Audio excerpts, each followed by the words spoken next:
at WLFE-DB.com for upcoming shows and so much more.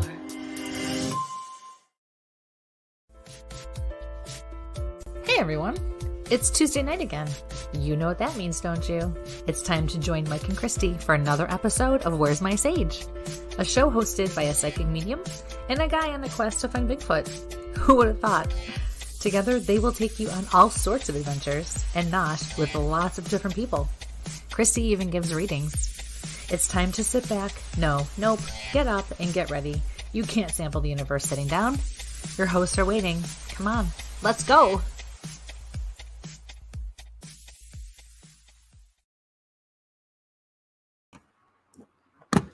All right, good evening, ladies and gentlemen, and welcome to Where's My Sage? I'm Mike here with my co-host, Christy in London, and how are you all doing this evening? And we're trying something new tonight. We're on, on live at the venue at Paranormal Oddities, and we're running off two microphones at the same time, so I get to hear him twice with a lag. No, I'm just going to put myself on mute, and we're going to run off her microphone and an echo. So, oh, it's a great. How are you this evening? I'm well. How are you? Good. Good. So we're at a special location tonight. We are super excited because we haven't been here in a long time, and because we have a special event coming up tomorrow night. So we are at, for those of you who do follow us and those of you who don't, we are at Paranormal Oddities tonight, located in Depew, New York. And Joe Para Oddities, owns this awesome, wonderful shop. He has been able to now slowly take over the whole building, which means he gets to expand. So he has created the room you are seeing now that we are broadcasting from tonight, which is now called the Venue. He has had Dustin Perry here. He has had Andrea Richards and Deirdre. Deirdre, I'm drawing a blank on your last name, but she's from Souls Gate Paranormal, do shows and readings here. He is really taking off. People are really coming. I believe Nick Roth and Tessa Del Zoppo will be here at some point in the future. So there is a lot going on here. But tomorrow night, yours truly will be doing a gallery reading right here in the venue, as you can see in the background here. So, and there are still tickets available. So you can either call and purchase your tickets ahead of time, or you can just show up. Tomorrow night, the show starts at 7 p.m. Eastern Standard Time. And the tickets are $40 a piece. And it's going to be a great time because I decided that with the last couple of years and the way things have gone, we're going to take off and we're going to grab this year by the ass before it even gets here, right? Ticker. Oh, geez. Ticker. Oh, man. And we're going to ring this new year in my way, right? Our way, my way. Blue Eye Down Path with good old blue eyes. We're going to do this. So come on down and join us. And yes, Mike will be here as well. So you can meet us both, participate in the gallery. It's going to be a great time. So we can't wait. So we're super excited. And so Joe was nice enough to let us come tonight and broadcast. And it's been a long time since we've been here to broadcast. So, and this is a special location for us. I mean, we did our first show. Yeah. Where's My Sage? Our maiden voyage. And Joe has since expanded in the store next door. I mean, if you're looking for your stuff in Western New York for, doing paranormal investigations and voodoo classes and whole bunch of other cool classes he's got coming down, check out his site. And again, this room is freaking amazing. And I'm dropping things on the floor. And I got the stage behind it's just my me. Glasses, so stage is back there. So we're very happy to be here. And and Joe's got his show. That's awesome. And a lot of our friends are in and out of here all the time. So it's a great location. So, come on, check things out tomorrow. Christy here doing her show and do her gallery. Check Joe's stuff out. And please like, share, subscribe to this.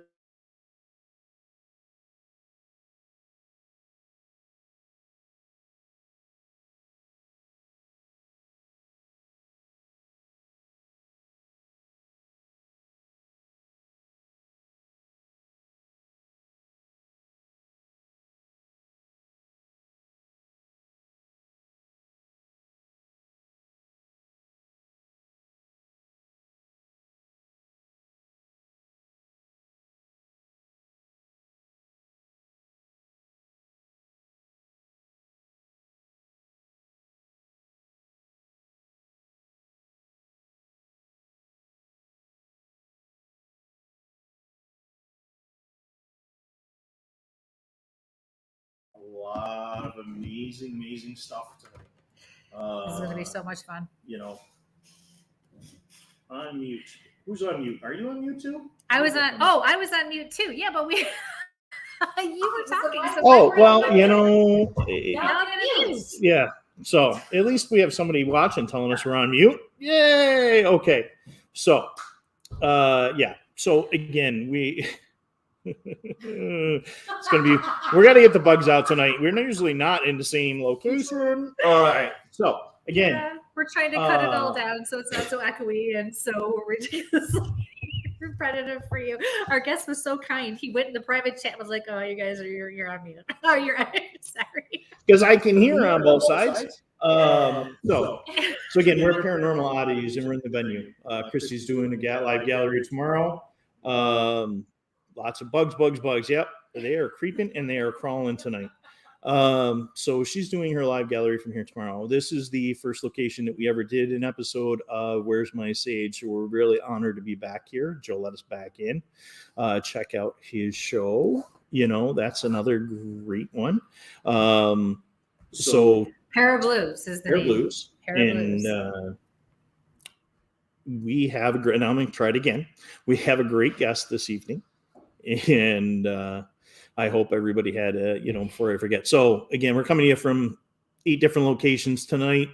Please ask your questions in the comments. We're coming to you from Christy's 3 public pages. Where's My Sage on Facebook and YouTube, Tactical Bigfoot Research on Facebook and YouTube, and WLFEDB Radio on YouTube. So I think I caught all those again. And then tomorrow, again, like usual, if you're looking for those past shows, they're live on Spreaker, Spotify, iTunes, Amazon, so you can listen to just the audio if you're just looking for the audio.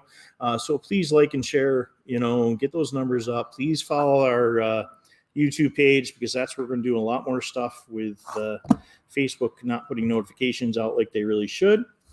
So let me give you a quick little rundown on our guests. Tonight we have Ronald Murphy Jr., who's been investigating the stuff of nightmares for over 30 years.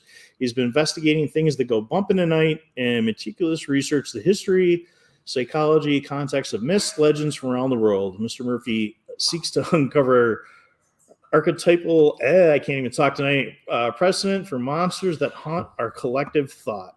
He's also a great member of the Pennsylvania Bigfoot Society, and I'm going to bring Ron up with us. Good evening, sir, and how are you? I'm doing great, guys. Thank you so much for having me on the show. I'm you. honored. Yeah, you went off, guys, for about 20 minutes. I'm sure that it was something very important to say. I saw 2 mouths moving. That doesn't make for great radio. That's the whole thing. No. But then you come back on, it's like it's in Yankee Stadium. I was hoping you were going to say awesome. Now batting Ron Murphy. That would have been nice. See, way to screw that up, Mike. I'm not a beast. He's like, I don't know. I'm looking here, I'm looking here, I'm looking here, I'm looking here. Thank you for having so much patience and going with the flow with us. We really appreciate it. No. This is great, guys. It looks like it's going to be a lot of fun. Oh, well, we're going to try. I have this line down the front of my face here. I can't figure out how to get rid of it. So we're gonna go with that. There we go. Okay, I guess there was a hair on my lens. Okay. I've been seeing crazy lights around here all night, and it's just the way things are. So yeah. So, Mr. Murphy, yes. How did you get involved in the crazy world of cryptids and paranormal? You know what? I have to tell you that I owe this all to my mother, because ever since I was a little boy, she would instill in me that there were more things out there than simply meets the eye. There were things that go bump in the night, and back in the day, before we had things like the internet, we used to gather around things called the radio, if anybody remembers these things. And every now and then we would turn the radio on when there was nothing on television, because that was before cable, so we only had 4 channels. So we would listen to a station out of Pittsburgh called KDKA. And about once a month, they would have Stan Gordon on there, and he would be talking about Bigfoot activity, UFO activity that was going around. And I came from a very small town in western Pennsylvania called Blairsville, about 35 miles outside of Pittsburgh. Nothing ever happened in that town. There was about 2 street lights in that town. But guess what? In the winter of 77, Bigfoot now started showing himself in and around my town. And, my mother would load us up in the car, my brother and I, and we would go into the back roads of the Chestnut Ridge looking for Bigfoot because Stan would tell, people, the listeners, where these encounters were supposedly taking place. And we would do our own little investigations. Now, of course, we've never seen anything. I've never even seen anything yet to this day.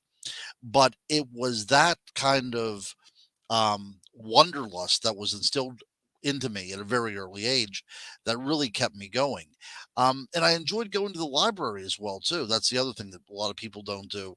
But back in the 70s, we had to go to the library and find, the several books that they had written on Bigfoot or UFOs or what have you.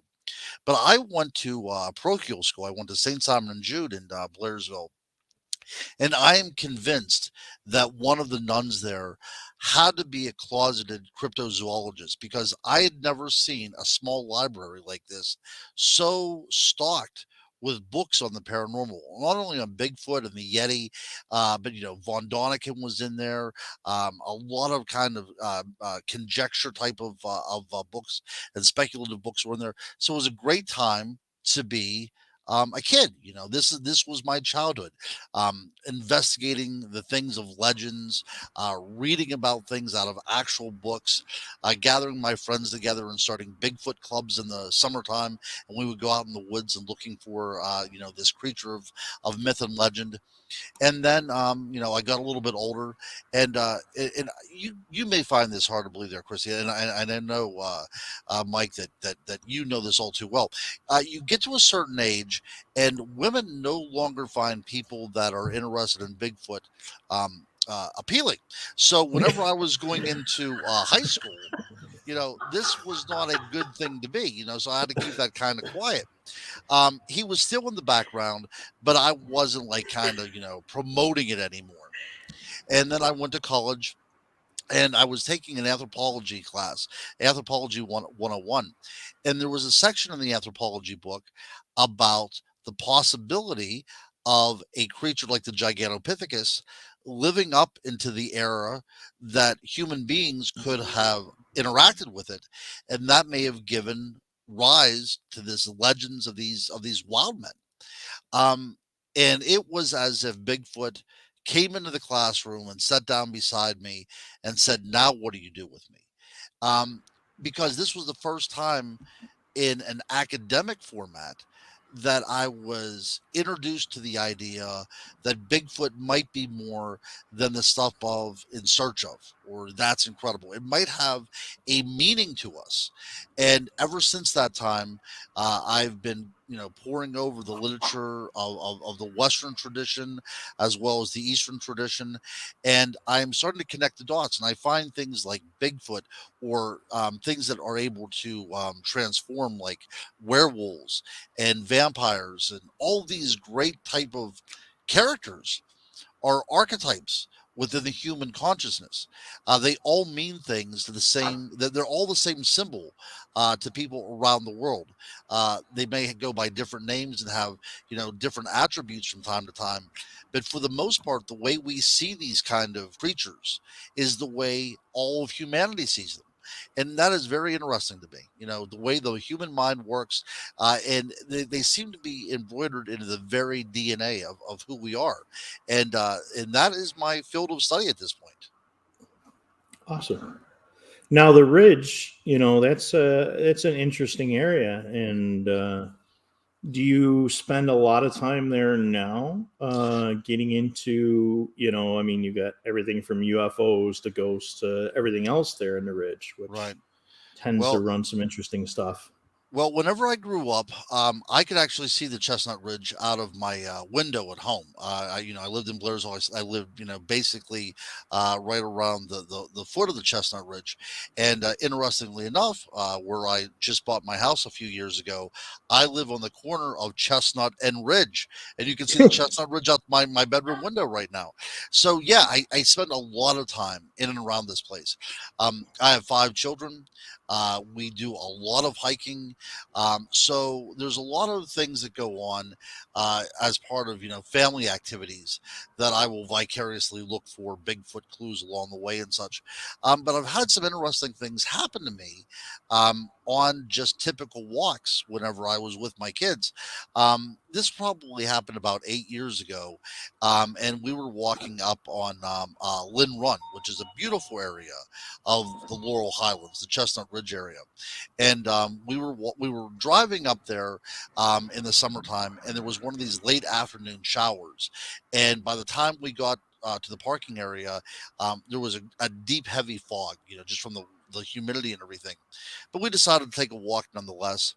But as we went deeper and deeper into the woods, there was a sense that came upon me that I really never had before, and it was almost as an instinct which I never knew before kind of kicked in, kind of like a flight or fight response, but in relation to being a parent, if that makes any sense to you guys. It was as if I'm not being responsible right now, taking my kids out here, and this was just a typical walk. Um, Yeah. so we went for a while and we decided that, there is something out there. I can feel something out there. So it's kind of time to turn around. So we turn around, and my oldest son, who's now 20, and I think he was probably about 8 at the time, he, didn't want to return to the car, but he started to pick up rocks and just absentmindedly throwing them into the woods, um, and it started to give me the creeps a little bit. I could start feeling the goosebumps rise and everything. So I looked back at him. I said, Donovan, you got to stop throwing rocks. But as it were, we were probably about a half a mile back. So we're walking out a half a mile, and he continues to throw the rocks. And I turned around. I said, Donovan, listen, buddy, stop throwing the rocks. And he agreed that he would. Went on for a little while longer, and a gosh darn rock again. I turned around. I said, Donovan, stop throwing rocks. And he bent over and picked up a rock from the path. And he said, Dad, something threw this at me. So these kind of things can happen. And even though I've never seen these creatures, there is enough circumstantial evidence that I've gathered, from my own experiences, let alone the experiences that I've talked with, probably hundreds of people, probably approaching 1,000 people at this point, of people that have had encounters with something that they simply cannot explain. Yeah, I've been there for a rock throw, and I can't explain it myself. Right. Yeah, and the thing about rock throwing is, in order to do that, you have to have fingers. You know what I mean? This isn't like a squirrel somehow took a rock up in the tree and drops it down. This is coming with a trajectory. This is coming with it's a pre-planned type of thing. Something is actually throwing it. And what was interesting is it wasn't throwing it to hurt anybody, because I'm sure if it was, if it intended to, it would certainly be able to do that. There was something about the rock being thrown to let us know that it was there. One thing, which is kind of spooky if you think about it. And the other, uh, the other way that I see the rock throwing incident as well is not only did it alert us to its presence, but it alerted us that it could now interact with us in a way that we might not want it to interact with us anymore. And it's the same reason I had my children out there that day. It's very possible that this creature had its children out there that day as well too, and it was afraid. Again, these are things that keep me going. People ask me why I keep on going, because this is a field filled with ridicule. We're in the fringe area as it is. Nobody gets along with anybody in this field. You're opening yourself up to so much degradation. But what keeps Breathe, me Mike. going is, yeah, what keeps me Breathe. going is the idea that there's something else out there that possibly I could get a little bit closer to answering that question. Okay. I have to interject. Mike keeps giving me weird looks. So Would you like a reading? Yes. You know what? This is the truth. I've never had a reading in my life. Never. Oh my God, I'm I've sorry. never had a The reading. I plate. can see her. Yeah, I know. taking He keeps notes. looking I'm at like, me. oh, I'm here it taking comes. notes. My breathing. I can't help it. She's so pushy that if I don't give you this message, she's not going to leave us alone, and I am not going to be able to focus. So, in the place that we're in right now, the building itself is very haunted. So I have the known spirit that's here, whose name is James, is in the back, and he keeps waving at me from the back room. Your mother's passed, correct? She has, yes. She's here with me, and she is pushy. Does that sound about right? She could be. Yeah, absolutely. Yeah, She absolutely. wants my attention, and she has something to say. So, at first, it was hard for me to breathe, especially in my back.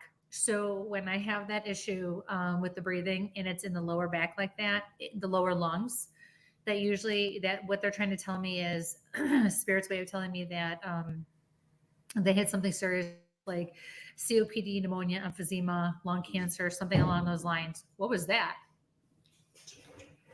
Okay. Can you validate that for me? Yeah, absolutely. You know, her death was from heart disease. So yeah. Okay, thank you. So,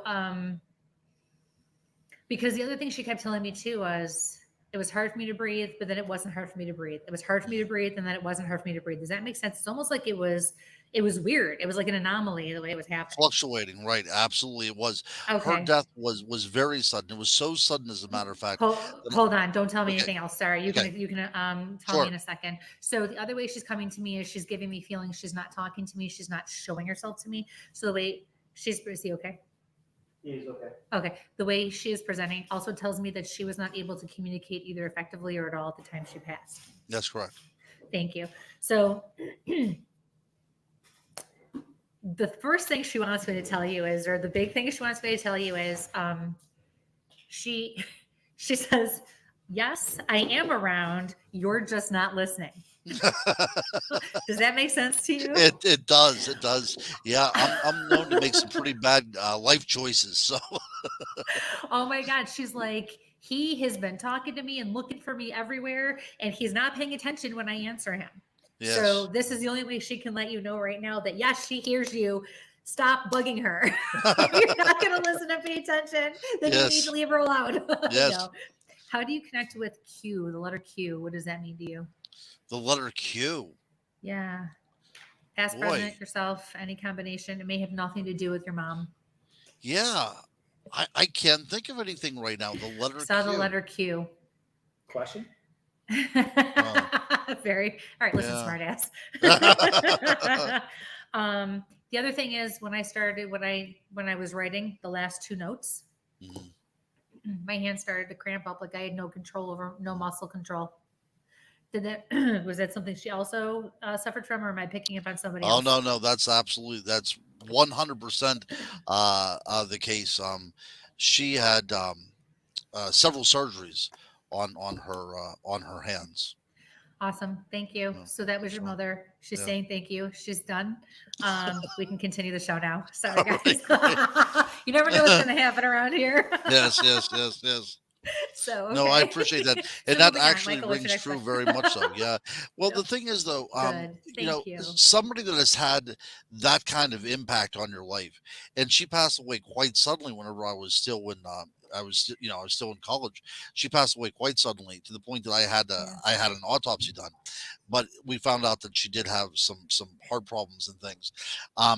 But yeah, it's one of those things. Whenever somebody makes such an impression on your life, and then you go on to have a family, and that person cannot be an impression upon those kids too. You know, I'm sorry. that's I'm what- not laughing at you. When That's Spirit okay. starts talking, your mom's a Yeah. smart ass. I love her. No, yeah, She's absolutely. sassy. She's like, well, yeah, I was the best. I'm like, really? He's trying to have a moment. She's making me laugh. It was Yes, getting in trouble yes. that way. So That's you were really very blessed. She's very proud of you. Very, Oh, very I proud of appreciate you. that. And Yeah. she's around you, especially your one daughter, the one Yeah. who struggles to read Yes. and comprehend. Yeah. I think I only met one of your children, right, at the one Paracon we You were did. at. That's right. That's right. And I don't even know if that's the child she's talking about. I just Yeah. know it's the child, the daughter that has issues with reading comprehension Mm. or something along those lines. And she She says, I am absolutely looking out for her. Your mom is like a teacher of some sort or a mentor. Yeah. Well, perfect. So, yeah. So, thank you for that. Yeah. All right. You did have a cool mom. You are very lucky that I you had somebody was. to nurture this side Yeah. of things for you, Yeah. even because just at any level, Bigfoot, paranormal, all That's of right. it, Well, see, I think that's what's so interesting about this show, which is really is an honor for me to do this show, is whenever I do these programs, so many of them are geared to just one thing. And Mike, you go out there and you do research, and it's never usually just one thing that's happening. I've investigated, Bigfoot sightings where there's also ghost lights present, or the idea that, Bigfoots and UFOs and hauntings. I'm of the opinion that we have to look at this as a whole. We have to have a holistic approach to the paranormal if we're really going to understand what's going on, because I feel genuinely that it's all interconnected in such a way that it's probably better to look at it as, the gestalt of the whole thing rather than try to pull it apart. And so many people who research this, they already go in with a, preconceived assumption of what is going on in the world. So if they get a Bigfoot report that involves something paranormal, they'll throw it out. Same way with UFO reports. So it's very good to look at it the way you folks are looking at it, because if we are going to go in there already making up our mind what we're looking for, it's always going to remain elusive. It's always going to be out of our grasp. Yeah, it's definitely, if like you said, I try to use as much technology as is available, and but again, it's the mentors that we have in our group. As our boy just said in here that he loves that shirt, that All right. Well, PBS What's shirt, up, Eric? well, and this is an interesting story, and I will tell you, and this plays a lot on it as well too. And Eric actually got a chance to meet my mother. As a matter of fact, he got a chance to meet her. So I I had an interest in Bigfoot all my life, as I talked about, but it wasn't until I was in graduate school that I started to have experiences. And we lived up in Indiana, Pennsylvania. You can still see the Chestnut Ridge out in the distance, but we weren't technically within the Chestnut Ridge. But our home bordered a college property, so it was a protected site, maybe a few hundred acres, something like that. But it was weird. Anyhow, every summer we would hear between the hours of 12 and 3 o'clock in the morning this whoop sound. A sound that I had never heard before. I wasn't much of an outdoorsman at the time. I didn't know if it was a bird or whatever, but it was always between the hours of 12 and 3 o'clock in the morning. And it never happened whenever it rained. It was like one of these really weird types of situations. And this went on for an entire year. The next year this happened, and again, this whoop, whoop sound. And I said to my brother, I said, we are going to go investigate this. We're both men in our 20s. We're very fit and everything like that. Let's go out and find out what this is. And sure enough, it was probably I'm thinking about 1:30 or 2 o'clock in the morning. We hear this whoop sound. I said, this is it, David. That's my brother. This is it. We're going to go out and find out what this is. So he grabbed a baseball bat and I grabbed a sword, because you have to have the obligatory sword in these kind of stories. yep, And we went outside. And as soon as we went out on the porch, you could feel the vibration of that whoop inside you. Like, it was far different from being inside. Like, once you stepped out on the porch, it was as if there was a vibrational frequency there. And it made us stop, and kind of reconsider what we were doing. We thought, no, no, no, we're going to find out what's going on. So we went around the side of our house, and there was a little grove back there that would eventually lead up to the college property. And whatever was making that sound was coming from that grove. We could not see it, but we knew that in those shadows, that's where that creature was.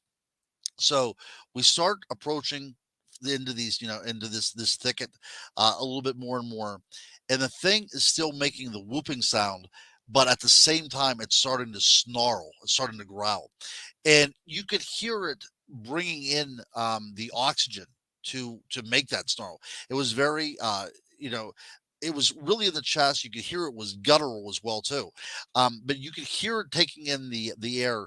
And not only was it taking in the air, there was a wetness sound to it as well too. I mean, that's how that experience has stuck with me to this day. I can still hear that kind of gargling sound it made whenever it had the growl, but it was still whoop whoop with a growl attached to it as well too. So my brother and I, we immediately ran back to the house. There's no way we're dealing with this kind of thing. And it was never seen or heard from again. It just never happened again. And I was starting to ask some people around the neighborhood, have you ever had any experience with this? And this one lady was working in her garden and she said, no, no. And then she continued in her garden. And then we were starting to walk away. But there was this one time there was a guy going through my garbage at night. So it was like one of these kind of strange things. So I go back home and I get on the internet, and the internet is basically in its infancy at this point. This isn't anything big. So I type in PA Bigfoot. Only one site came up, and that was the Pennsylvania Bigfoot Society. You can imagine if you would type that now, what would come up, Yeah. So I immediately got in touch with Eric Ullman, and he called me back, and he was very genuine. And if I'm not mistaken, this instance was the first instance he investigated. Right there's Yep. your confirmation. Yep. And it's been since that time that now my idea of going out into the field and doing research without that particular incident and without Eric showing me the kind of care that he showed me in regard to what I had to say, I would not be here talking with you guys to this day. Well, that's kind of the reason that I'm still here. Yep. Steve dragged me into it, and my first event was the big one was at Eric's camping event. And that's where I heard my first whoop was right down on the ridge. Yep. Talking to JB, and that was a crazy, crazy day, Right. and then finding a print a few minutes later after that. So Sure. yeah, I guess he's got a connection to us all in that wonderful little corner of Twilight Zone there, and It the is ridge. absolutely, yeah. Well, I mean, these are the kind of things that really help as an investigator because you get to see so many different sides and so many techniques that people employ. And I'm a better person because of my friendship with Eric. But I remember one of the very first outings that I went on was with Eric and his team, and there was a gentleman that was part of, and his name escapes me. But he had a psychic outlook towards this creature, and of course at this time I was one of those guys that was saying this is a flesh and blood creature. I was in the North American great ape category, but that gentleman who was researching with the idea that there was a psychic connection there in mind really allowed me to expand my outlook on things. And ever since that time, I'm looking at the world with I'm not having any preconceived, assumptions about what's going on. I'm looking at it with a very, very open mind. Awesome. Yeah, that's great. The more work we do in these fields, no matter what our specialty, quote unquote, Right. Without a better way to say that, is I think the more of an open mind you have, the better, because I truly believe we all are connected, or everything is connected in some Right. way. We overlap in some way, shape, or form. It doesn't matter. I agree with what. And the more we we're do all this work, the part of more I find that. Yeah, the part of the human family and the idea of vibrational frequencies. Back at the time, that instant, that encounter really had. It didn't make any kind of sense to me, but now that I've been getting into the theories of infrasound, it really does come, almost full circle. Because if I put myself back there in those shoes of that 20-year-old kid that's outside hearing these whoops going on, that is a way to be territorial without confrontational. So you're Right. able to stay elusive, you're able to stay hidden, and you're just, you're forming your own territory through sound alone, and that's very effective. And if we're dealing with a creature that is self-aware and capable of interacting in the environment with these types of frequencies, it's no wonder that they're still staying hidden. Yeah. So we've got a question from the audience, from my eyes. Let's put that up. Ron, have you experienced orbs in the woods? I have experienced my first and only, and I have been searching for the answers. Yes. Yeah. No, you're muted, right? Yeah, but I'm going You can across still your hear. microphone. Okay, just want to make sure because some people couldn't hear us doing that earlier. So I guess the whole unmute thing goes out the window tonight, right? No competition. Yep. Well, absolutely. So I will tell you, I was again. So after the this encounter with the whoops going on, I made it kind of my mission to explore and investigate the woods from which these sounds emanated. And I was in these woods with my brother and a buddy of ours, and we saw a red light on the horizon, which we simply assumed was a plane. So if you would hold your thumb out at arm's distance, it probably appeared to be about that size, moving on the horizon, until it started to go in front of the trees. So what we thought was in the horizon was actually quite close to us. We just assume, I mean, our brain sees a light and we're trying to make sense of it. So we just assumed that it was a plane. But then that light starts going in between trees. And we were on a Bigfoot investigation, and these are the strange things that happen. And many, many times I've experienced lights that appear almost like LED lights, different colors at times as well. So if I was on a ghost investigation, I would say, you know what, I got some orbs, fantastic proof of some orbs here. But what are you talking about whenever it's out in the woods and you're looking for Bigfoot, And again, like we talked about earlier, is this idea that these things they're not associated with just one phenomenon. There's something more going on there. There's some connection to all of this stuff. From my eyes, mine was in front of the trees, 10 foot. My dog was barking at them. They were blue. Yes, and I have seen, yep. You hear blue. that a lot. Yeah. Blue. And the idea of these like blue and red and even orange lights, sometimes you could say, okay, it was fireflies, or you could say it was some sort of bioluminescent animal. That's a possibility. But whenever it starts coming at you in a rainbow of colors, that's a hard thing to discuss, because again, if we're looking at the scientific method, we have to look to see if there's any precedence in the field in biology. And although we do have bioluminescence, we don't have anything interacting with human beings on this level anywhere else, unless we're dealing with the paranormal. I was going to say, so if you look at it from a paranormal standpoint, and you're going to look at symbolism of color, the colors have their own meanings and symbolize different things, especially with the shade of the color. There's a dark blue, there's a light blue, royal blue, things like that. Red, deep red, dark red, bright red, yellow, right. Same thing. So, looking at it from that color, it's almost as if, or looking at it from that kind of perspective, you could say, wow, I saw this blue. Well, a certain blue actually represents a liberation from worry. So it's almost like maybe they're representing and saying, hey, we know you're here. You don't have to worry about us. Or if it's a red and it's the right kind of red, it's anger and maybe it's on the defensive. So you could spin it and look at it that way too. Wow. Very with all the different meanings. Yeah. Yeah. And I never thought about that until you brought that up there right now. But I guess also you could also think about the idea of chakras as well too. These colors just do not come up randomly, right? There's a meaning behind this stuff. So even aura. Yep. Or you could be picking up on the aura, the color of the aura. Oh, right. Yeah, because that's your energy field, and it goes way out. We need to do an investigation together, guys. Well, absolutely. I mean, we're only 5 hours apart. Yeah. Because I think that this would be a really cool thing to do, to bring all these kind of multidisciplinary aspects into the field. And Paul, I know you're listening because you text me. You can get in the car and we'll go. That's right.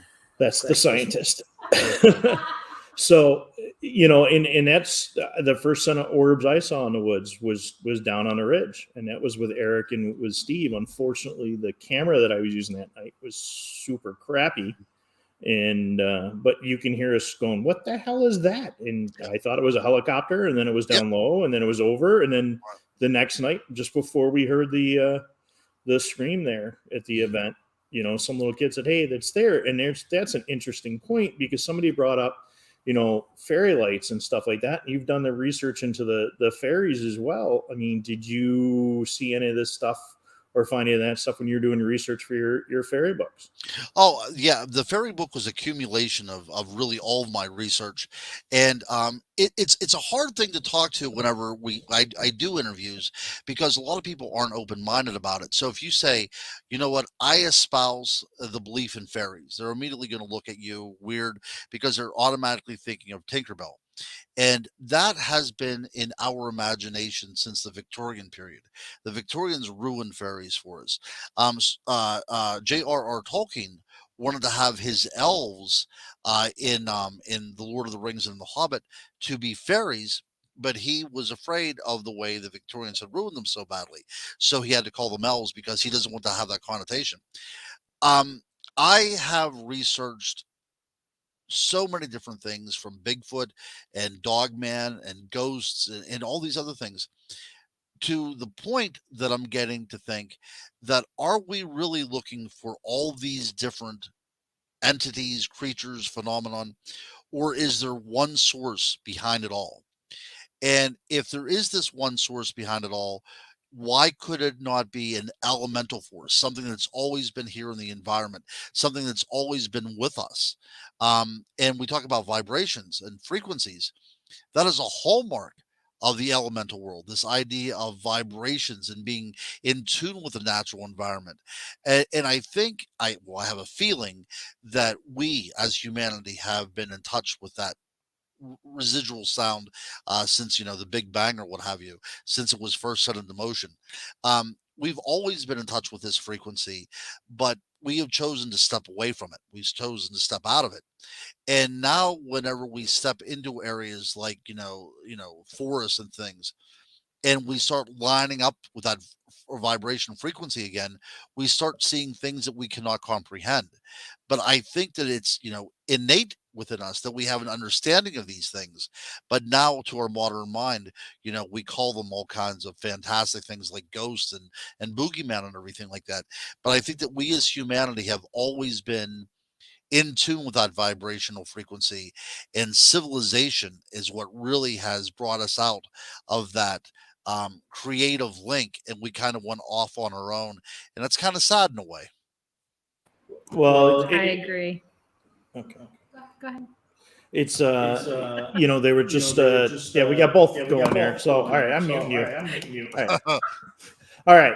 So just recently there was a whole thing on MRIs done on service members with that had UAS, the UFO sightings and stuff like that. And my buddy sent that to me, and I heard another podcast mention it, that when they looked at the MRIs, the basal ganglia they thought it was a cancer, but it was actually more modified nerve endings. So it'd be interesting to really take a look at more of us that have had these experiences. And I've had a few have done, so I'm gonna reach out to the doc and say, hey, what's going on with that? That's right. But no, it's odd that you brought that up, because if you would take somebody who goes about into prayer frequently or into meditation frequently, whether it be a Buddhist monk or a Franciscan, friar, what have you, their mind, yep, exactly, it's the same change within their minds as well too. And you hate to go around thinking that someone is going to call you new age, because that's really not what it is. If it's anything, it's old age. It's part of the creative aspect in which we live. But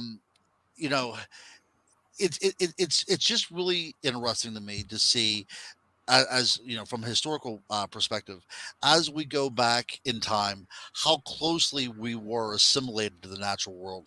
And then the farther we move on, and the more we decimate the creation around us, the more these things are either becoming more elusive, or a little bit more on the periphery, or maybe non-existent at all.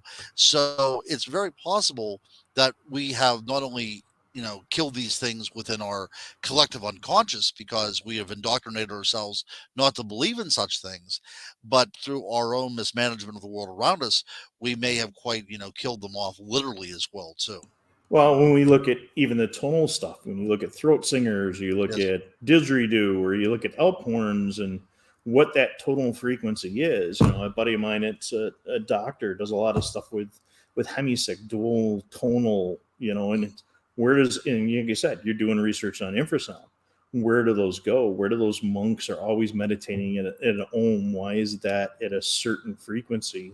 And then we look at our friends, like the guys at the Olympic Project, looking at those sounds on a spectrograph. Where are we looking? What are we missing that? Because even if you put two sound waves together, you can produce light once they hit at that, some cancel and some actually make a spark. Mm-hmm. So what are we missing, in that tonal range? I mean, and that's scientific, the beyond my brain capacity. My background's archaeology and anthropology and criminal justice. I can make you stone tools. Right. But what's interesting about this, though, it does go together, because there is some research now to suggest that places like Stonehenge, if you would have gathered together within there and did rhythmic drumming, that vibration off of the stones could have had an effect on the body, possibly even to be able to cure some sort of diseases, So wouldn't that be something to think of Stonehenge almost as a healing place where people would gather, several times a year? And by extension, we can look at medieval cathedrals, and we think about going into these places where it almost forms some sort of echo chamber, and think about the Gregorian chants that would go on there and how that vibration would just affect everybody within that building, and these are great things that have been lost, or not so much lost, but maybe forgotten, that we really need to kind of re-examine. I think that there's a lot. I think a lot of it, from my perspective, has to do with the fact that we're always trying to prove things. Mm-hmm. And, I said this on, I don't know if it was another show or someplace, another group, where I feel like there's a big part of things that we're never going to figure out, because we're not meant to figure out, mm-hmm. because a lot of it does come down to faith in knowing that there are things that are bigger than us out there, bigger than us on this level, on this plane. And, you have to consider, I agree with you. You have to consider that maybe we are going about all this the wrong way. Maybe we need to flip our perspective and say, we are energy first, because clearly if you can have somebody like me who can connect with somebody who has passed on, I'm not talking to their body, I'm talking to their soul, or what we would call their soul, their energy, their nucleus. But what the nucleus is on a physical level is different than on I'm going to say spiritual level, right? So I feel like we're always trying to prove, which we need to do. But we also need to be accepting that there is another phase of things and another element that is just equally as important in order to really understand what we're trying to understand. And I absolutely agree with, when you come together, those are, when you join forces with energy on whatever level, for whatever reason, you can move mountains. I mean, I had a group, of students a bunch of years back, and just a handful of them showed up that night, which was kind of weird for our regular night. But it wasn't weird. It worked out the way it was supposed to, because one of them ended up having an attachment that I had to confront.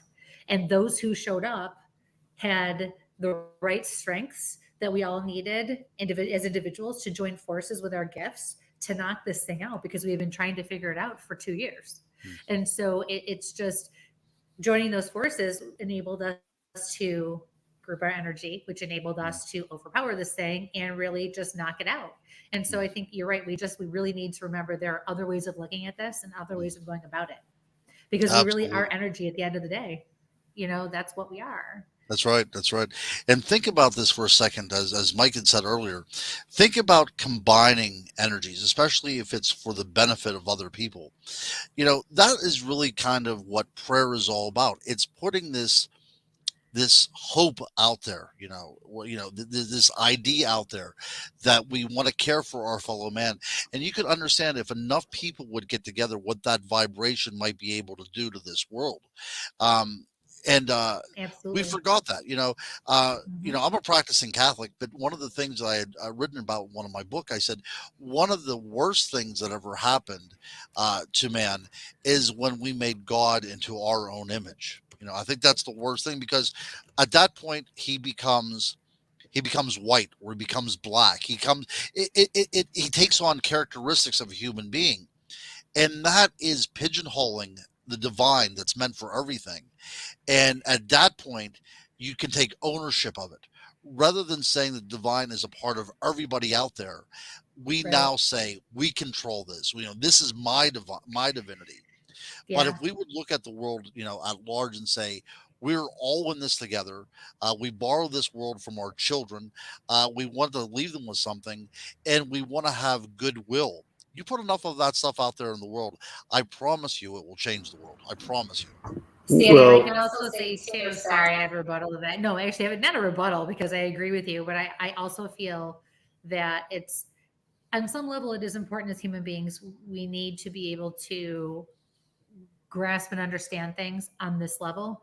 Even when I do readings, Spirit will use an example, or our spirit guides will use certain examples. Even with my background as a dental assistant, even so, I understand what the message is. That they'll refer to things that I'll understand, so I can better relay or properly relay a message. And I feel like we need that on a certain level.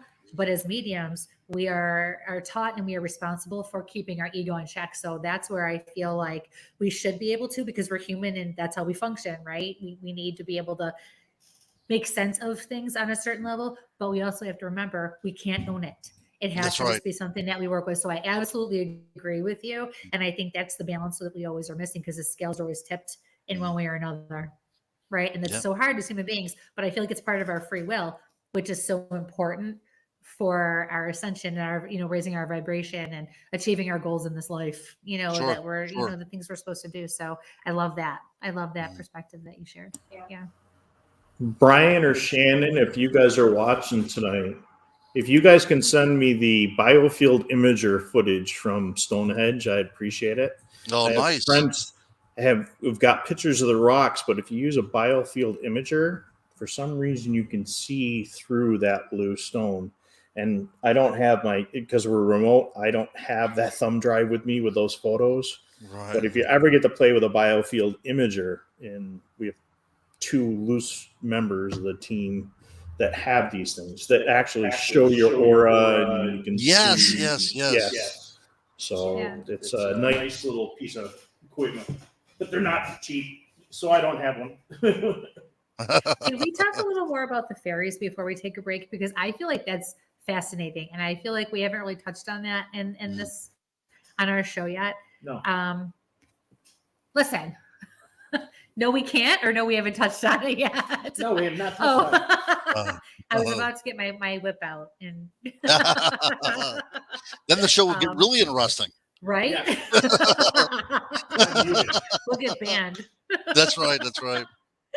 So yeah, but I think it's fascinating because and it's actually the newest thing that I am becoming drawn to, if that makes sense. I have my focuses, and when they want me to, when it's time for me to start looking in other directions, I feel drawn in that direction or pulled in that direction. And over the last 6 months or so, fairies are catching my attention. So there's got to be a reason. So I'm just fascinated to learn more about what you know and what you've experienced. And yeah, this is definitely just a premonition of our research that we're going to be conducting here in a few months, because this is my thing as well too.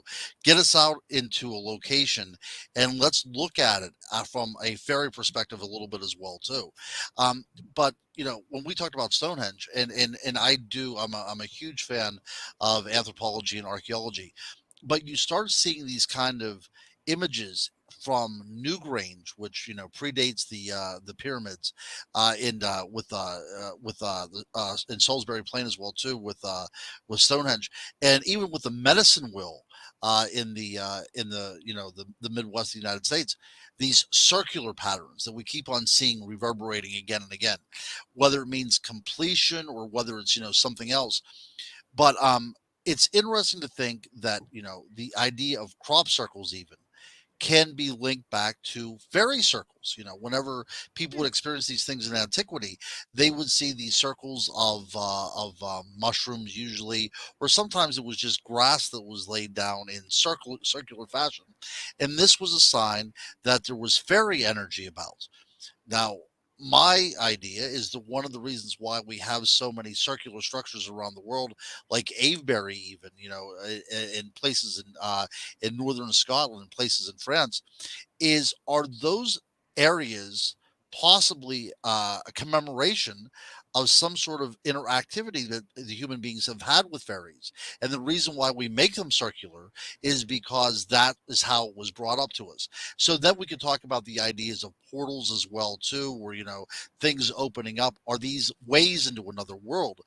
Because that was also a hallmark of fairy lore, that these fairy circles were ways in and out between our world and the world of the fae. So these are some of the ideas that I'm having right now. But fairies would often show themselves as light. Sometimes they would show themselves as vibrational frequencies. The author of Sherlock Holmes, Sir Arthur Conan Doyle, said fairies do not have wings. What people see is the vibration from them interacting in the world around them that people think are wings. But and also to throw another one at you as well too, C.S. Lewis, who wrote the Chronicles of Narnia, he claimed that he spent a night in a home that was both fairy haunted and haunted by ghosts, and he said the fairies were far worse.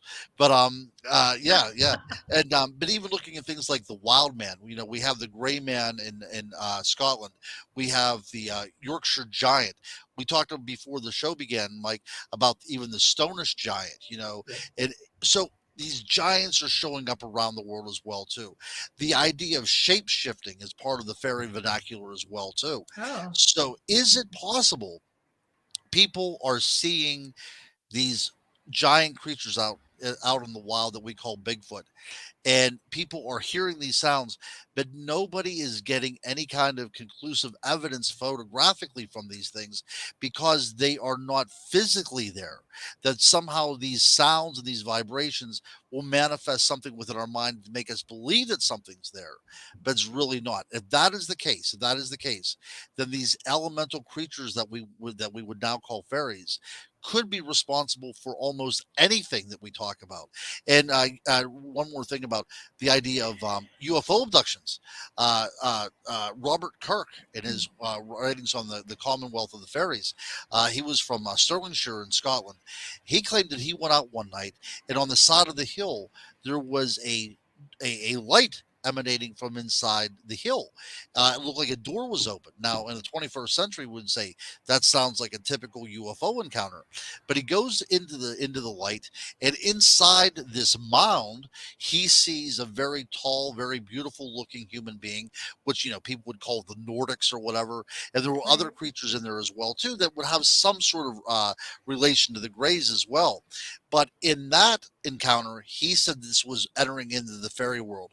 But in our world, because, you know, we are kind of educated out of those kind of superstitions, and because we live in a mechanized and a computerized world, we now see this as something far different.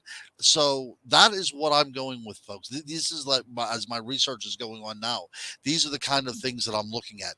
That maybe we're not dealing with extraterrestrials. Maybe we're not dealing with Bigfoot. Maybe we're dealing with something like an ultra terrestrial, something that has been here, something that is able to you know, interact with us, and for the good and for the bad. That's awesome. So we have to take a commercial break in a minute, but do you want another reading first? Yes. And boy, did Matt call me out right in the chat too. He learned my tells real fast, didn't he? Yeah. Hold my beer, Gimbal. I had to bite my tongue to not say Gimbal in the middle of what you're talking. Matt's our friend from Central Florida, Bigfoot. Oh my He's gosh. a photographer, and he got me hooked on gimbals. And anytime we say gimbal, we have to drink because we said it so much in the one conversation. Right. Yeah, thank God for water. So truly it was fascinating. I would love to learn more about it, and I would love to be out with you sometime. You actually conduct some of that research. I would love to, because I feel like it's my new next step or next thing. At least that's the way I'm feeling it. Team's been blowing up my phone. So your father's passed away also, correct? That's right. Yeah. So he's next. Okay. So I don't know if you saw, I messaged a little while ago. Oh, I'm getting the chills right in the middle of my upper back right now. Like somebody's touching me. He likes to play with hair, doesn't he? Your father? You know what? I'm not going to say anything, but Look, Oh no, if he's if frozen. I Validation. if I had passed over and I was there, I'd probably be playing with your hair as well too. Well, thank you. But I'm gonna say that even though it's long, I chopped it, so I have the invert going on. So there's no hair back here right now. Okay. And Okay. so I kept like touching. You'll see in the chat room. I don't know what time it was, but I messaged and said someone keeps touching the back of my neck, like they were playing with my hair, like it's gone. So, chocolate pudding, 842. 842. Thank you. Pudding, chocolate pudding. Yeah. Yep. How do you Yep. connect with that? No. That's absolutely that. My dad had a sweet tooth, definitely. Thank you. I also felt my jaw like I was not clenching, but I actually felt like I had a a TMJ issue. It got real tight and it hurt my TMJ in here. How do you connect with that? It could come down to a couple of things. I won't tell you how my father passed away or anything like that. But I think whenever I do reveal it, I'll tell you. Okay, go ahead. Sorry. I saw him grabbing his chest. Mm-hmm. He grabbed his chest. I also got a pain in my shoulder and my arm. So he had he had a heart issue or he had issues with his heart. Yeah, he did have issues with his heart. Absolutely. He actually had one lung that was working. He lived a very difficult life of working in, a lot of environmental hazards. Okay. Hold on, because the other thing I have written here, I have a bunch of notes written. Matt was right on me when he saw me doing this. I saw overalls, and when they show me overalls, that's their way of letting me know that he was a working man. Oh, yes. He worked with his hands. He was hands-on. He was out there doing whatever. So there you go. So yeah. Yep, and then that's right. I did see him grab his chest. But he is telling me that's not how he died. But he's grabbing his chest. And again, he is also, the way he's communicating with me tells me he probably could not talk or communicate effectively or at all at the time of his passing. Is that correct? 100%, yes.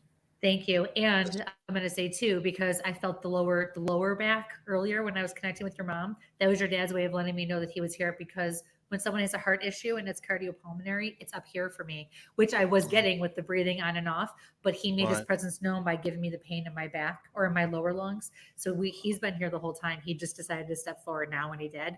So something about his hands. He's saying something about his hands. Mm-hmm. What about his hands? So whenever he was a teenager, he was riding in a vehicle with his buddy, and he actually went through the windshield during an accident, and his one hand, his left hand, was actually totally useless. He could do nothing with it. It cut the tendons and the muscle in it to the point that his hand became atrophied. So it would cramp up and it would get zero use. So you couldn't do anything. Use. Yeah. Gotcha. Thank you. Yeah. So the message for you is, now that we validated your dad, the message is stop questioning yourself, stop doubting yourself. You're doing well. Don't stop. So whatever it is that you're doing in your life right now and you're not sure of it, cut it out. You're on the right track. You need to keep going. Do not stop, which is what you've been not seriously considering yet, but you're definitely, it's in the back of your head. Maybe I should just stop. Don't stop. Right. Okay. And that's very validation, because my father was one of these. He was very reticent. He would not talk. I don't believe that in my entire life I ever heard him say that he loved me. He was one of these kind of working guys. Really. Now with with my children, with his grandchildren, very lovey-dovey. He could let his guard down, but he was one of these guys where he was working around asbestos his entire life. We're thinking about all that kind of stuff, and how he passed away. He passed away from COVID 2 days before Thanksgiving last year. So this was very new. But he passed away at 75, and the doctor said that he probably would have been able to live to 85 if it wasn't for the COVID. Very close to my kids, especially my oldest son. I mean, he was like his second dad. Actually, looking back on it, my dad probably did more outdoor stuff with him than I did. So he probably looked at my dad more as his own father than me, because he took so much time with him. But that means a lot, because you always wonder whenever somebody passes, if they still want that connection with you. You know what I mean? You think Right. about that as well, even if it deals with a parent. So that's something that Mhm. really does make me feel much, much better. I'm so glad. I'm so glad. And he says that in response to when you said that he wasn't the kind of verbalizer, say, I love you. He said to me, what he did try to do, the way he showed his love was by spending his time. Yes.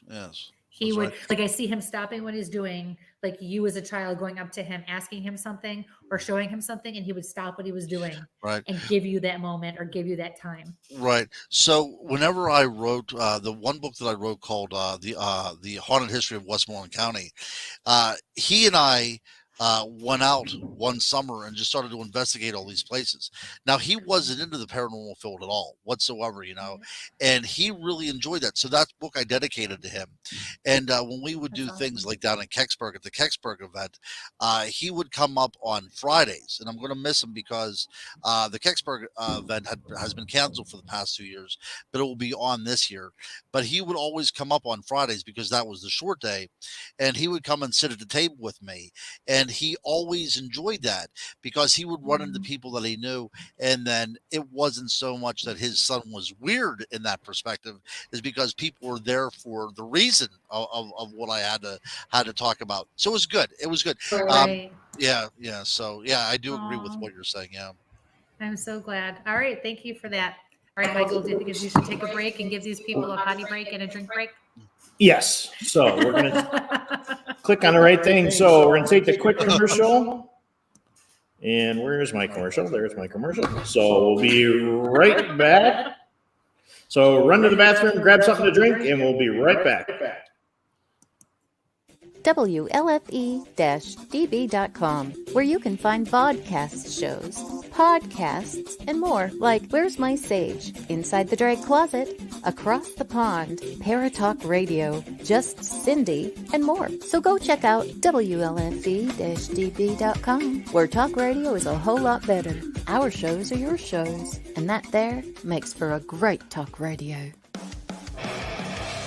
Hey guys and dolls, this is Casey DeVille, the better half of DeVille Inc., Baltimore, Maryland. If you're ever in Baltimore, stop in and see me and Tony. Invisible Bree, 5920 Eastern Avenue, Baltimore, Maryland, 21224. Give us a call if you're in the area, 410-400-9641, or look us up on the web at DeVilleInc.com. DeVille Inc., where we specialize in you.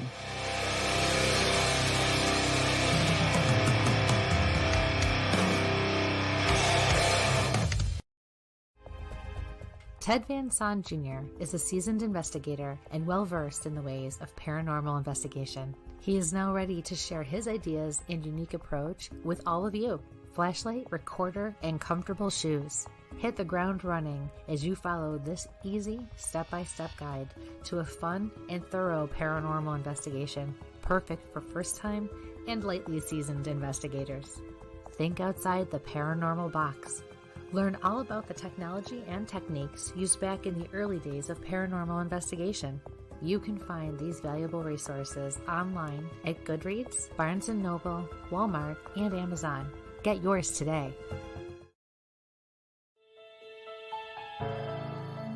Hi, I'm Jenna Grover. In the world of fashion, we get lost in the cost.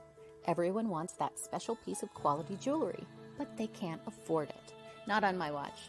I sell handmade quality jewelry for a fraction of the price, and that includes jewelry made of sea glass, natural stone, crystal beads, glass beads, Bigfoot jewelry, and more. If you don't see what you want, email me, because I make custom jewelry too. Check out my website at gbythesea.com. Also, you can email me at jewelry@gbythesea.com.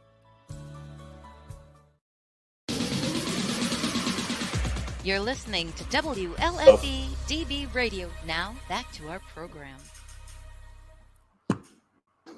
Well, welcome back, ladies and gentlemen. And I unmuted myself, and she decided to mute herself at the same time. So we got a little echo. So we're just going to run off of Christy's microphone for tonight. So our guest will be back in a second. We're talking to Ron Murphy tonight, and we're talking everything from Bigfoot to paranormal to fairies to Dogman. So And deeper, Yes, we're going spiritual deeper. We're not connections, auras, colors, symbolism. Come on, get it all in there. Yep. Yeah, we do have an echo. We are live from Paranormal Oddities tonight. And we're in 2 the feet away from each venue. other. And as you can see, Christy's face there behind her, she's doing a live gallery reading tomorrow. So we'll be back here tomorrow and she'll be doing that live reading. So there's still tickets available. Paranormal.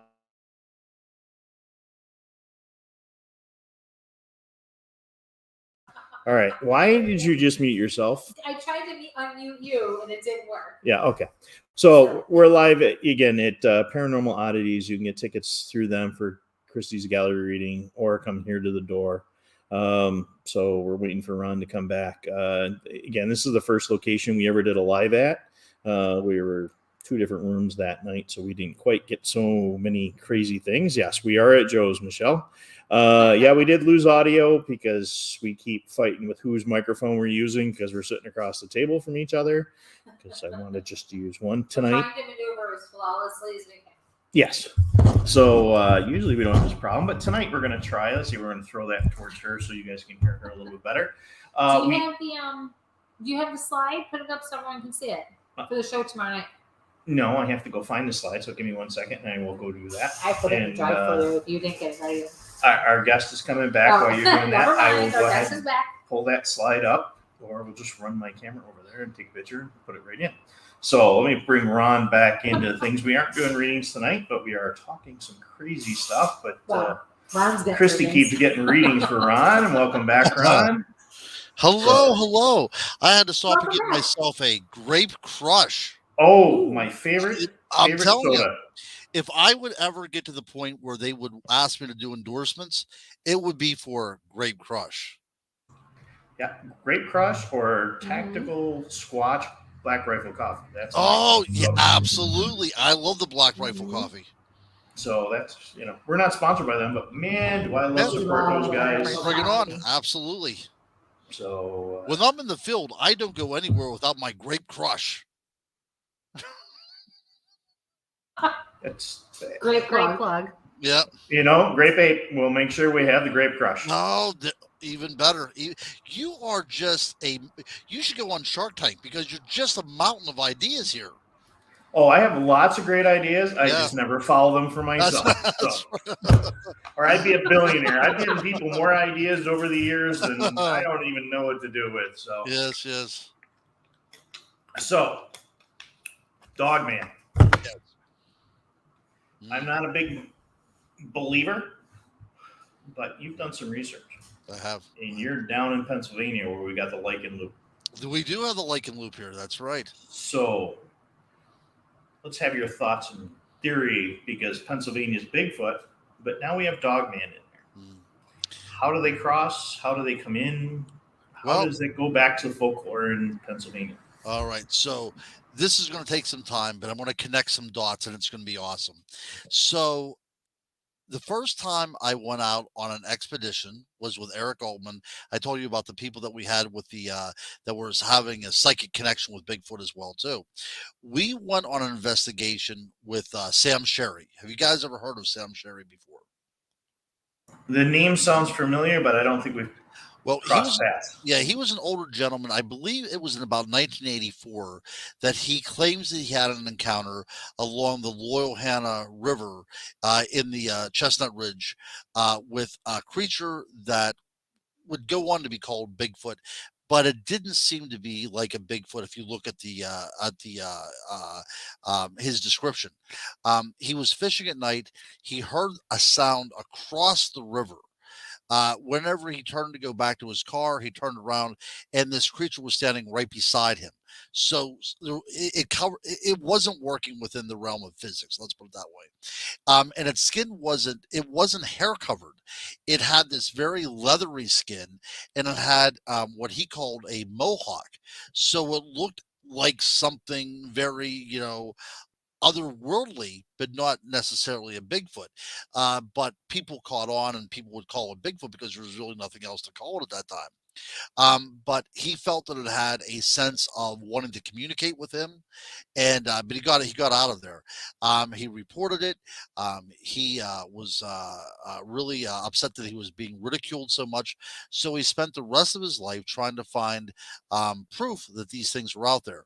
So he would take barbed wire and put them around a tree with an apple, hoping that he would get a piece of hair or a piece of blood or whatever from it.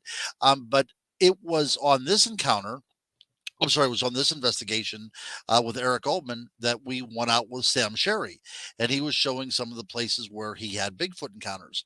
And we were out in the middle of nowhere on the Chestnut Ridge, and I was talking to him, and he said, in my investigations, there's two types of Bigfoot out there. He said one is the very gentle giant. Whenever you think of Bigfoot, this is the quintessential Bigfoot. But he said, I also encountered another type of Bigfoot out there as well too, and I'd never heard anything about speciation before regarding Bigfoot. But he said this one is a much more thinner than the Bigfoot that you would think of. It has a protruding snout, and it hunts in packs. Now, this was, I believe, in 1998, 1999, and I did not have Dogman in my vernacular. So the only thing you could call it would be a werewolf, right? I mean, that's the only thing. But Sam Sherry saw this as part of the Bigfoot family. And I think if this is indeed a flesh and blood animal, that might be what's going on. Whether it's a different species or Bigfoot has been misidentified as a dogman or dogman misidentified as a Bigfoot, what have you. But for someone that has been out in the field for years, this was Mr. Sherry's conclusion that in the Chestnut Ridge of Western Pennsylvania, there were two types of Bigfoot. Okay, so then I started to do a lot of research, and I found out that in the Ohio River Valley, not very far from here, there were several Native American indigenous groups that had wolf cults, to the point that they would take a human figure and disarticulate it to make it appear as if it was in the process of transformation into an animal. There was one particular site that borders Tennessee and Kentucky where the people that were doing the burial had to remove the lower jaw in order for this wolf jaw to be able to fit onto the body.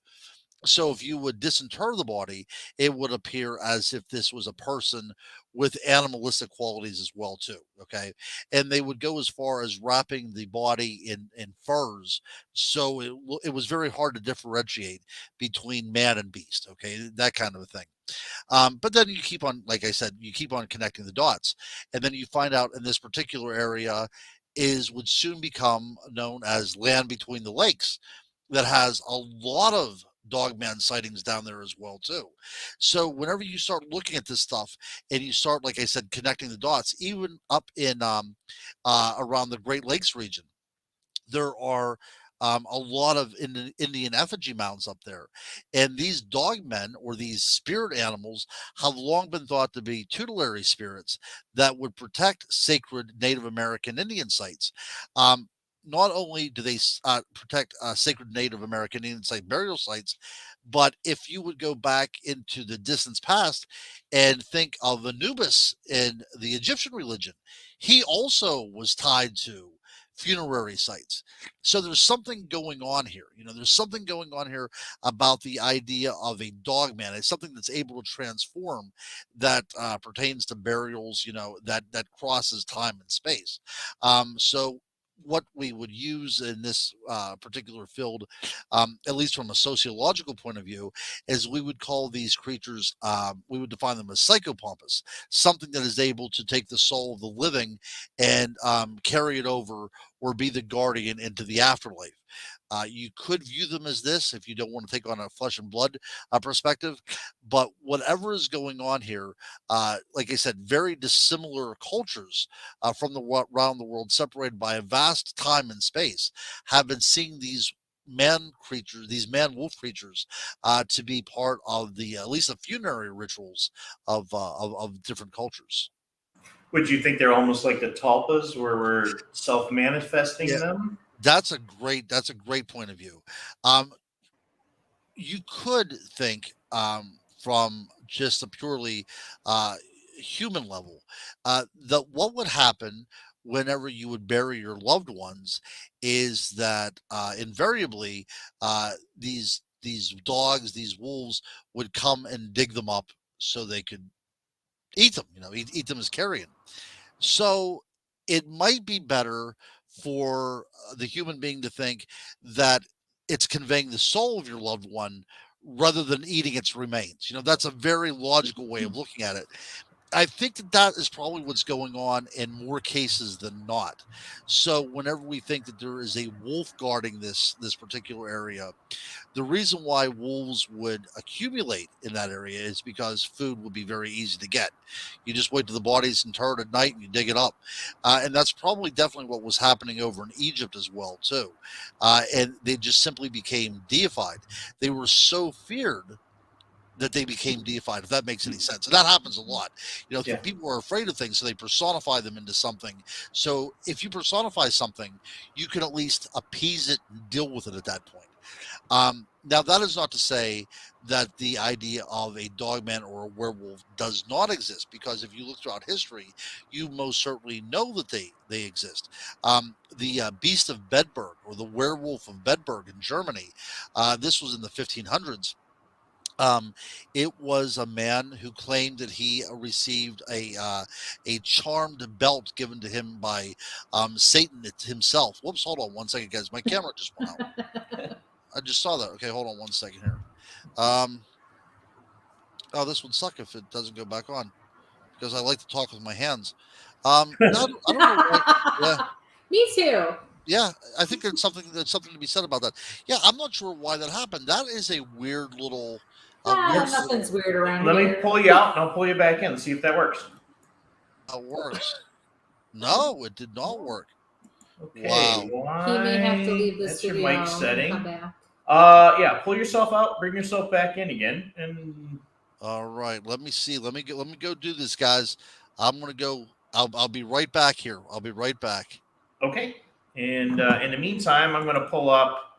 This is for Christy's show tomorrow night. There's the information.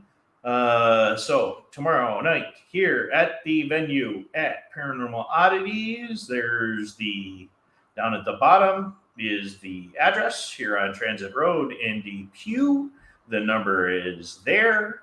The price is there. Christy's going to be on, and hopefully Ron will be back. There he is. We'll bring him back. We're going to drop that. We're going to bring him back into the feed. There we go. Hey, I just had to turn off my external camera, so I'm just going to go with this camera if that's okay. Wow. Right. Yeah, that works great. Perfect. I have a quick question about something you said earlier too, because I always wonder this myself, and I know there's like a lag and an echo with me. Sorry. Should we switch mics? No, you sound good. Yeah, you're fine. Okay. Yeah. So, what do you think about Dogman, fairies, Sasquatch, really anything? Being the debate's always: is it real? Is it living, breathing? Is it tangible? Mm-hmm. What if it is, but not on this plane? And when we see it, we're seeing it jump. Because I always go back to this. If I can remote view, if I can astral project, why can't they? Mm-hmm. So that's always the big thing. Why are we not finding all of this? Well, I hate hearing myself. Why can't that be a possibility? We're not finding anything, or we don't always find it. That's a big piece of the puzzle that doesn't make sense. If they're congregating, if they're in herds or in their groups, why are we not finding more of nests or, living situations, environments, or whatever? Right. It seems as if they, for lack of a better word, they infringe upon our reality. And every now and then we seep into their reality too, if that makes any sense. Yeah, I like to look at this, and I often describe my reasoning on this as looking like layers of an onion. So you take off a layer, and there's another layer, but sometimes those layers are so thin they become transparent, so you can see through them. Okay, so maybe not only can you see through them, but possibly step through them as well too. So that's the reason why whenever you look at ancient cultures from around the world, which is very interesting because not only do the Celtic cultures of Europe have this, but also the cultures of Asia, they see certain types of year as whenever the spirit world or the fairy realm is allowed to interact with our realm. And, October 31st, that is something that's equated not only to the Celts, but also to some Asian cultures as well, too. Also, midsummer, that's always been a magical time.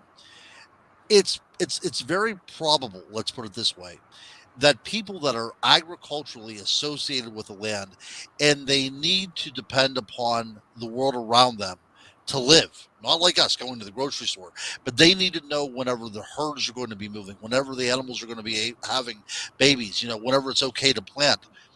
They are so intrinsically tied to the world around them that it's much more real. There's much more reality there, okay? And not only is there reality there, but they can see things that we have long forgot.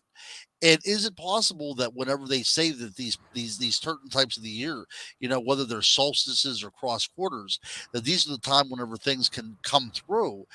Are they really pointing out a time whenever everything just lines up to the perfect storm and these doorways kind of open up and allow things in and out? I have to say there's more than just coincidence going on there. Let's put it that way. I don't want to go out and say immediately that I do believe that portals are opening up on June 21st. But I will tell you this. I would think that if you and if we're going to do an investigation together to get as close to the summer solstice as humanly possible, because even Shakespeare's A Midsummer Night's Dream, this is whenever the fairies come out to play. You know what I mean? And I like this idea. I like this idea very, very much. But I think that there is the idea of maybe not two distinct and separate worlds, but two worlds that are layered up on top of each other, that every now and then something can cross in between them. Awesome. I like that. So we got a question from the audience, and it's from Jean. What is your definition of a fairy? So I have looked into this for a while whenever I was writing my book. So the word fairy actually means something from the world of the fae. So it's kind of like a circular logic to it. It really doesn't have any meaning other than if you call a fairy, what does it mean? Well, it means a fairy, that kind of thing. It doesn't, it's that circular type of debate. It means itself.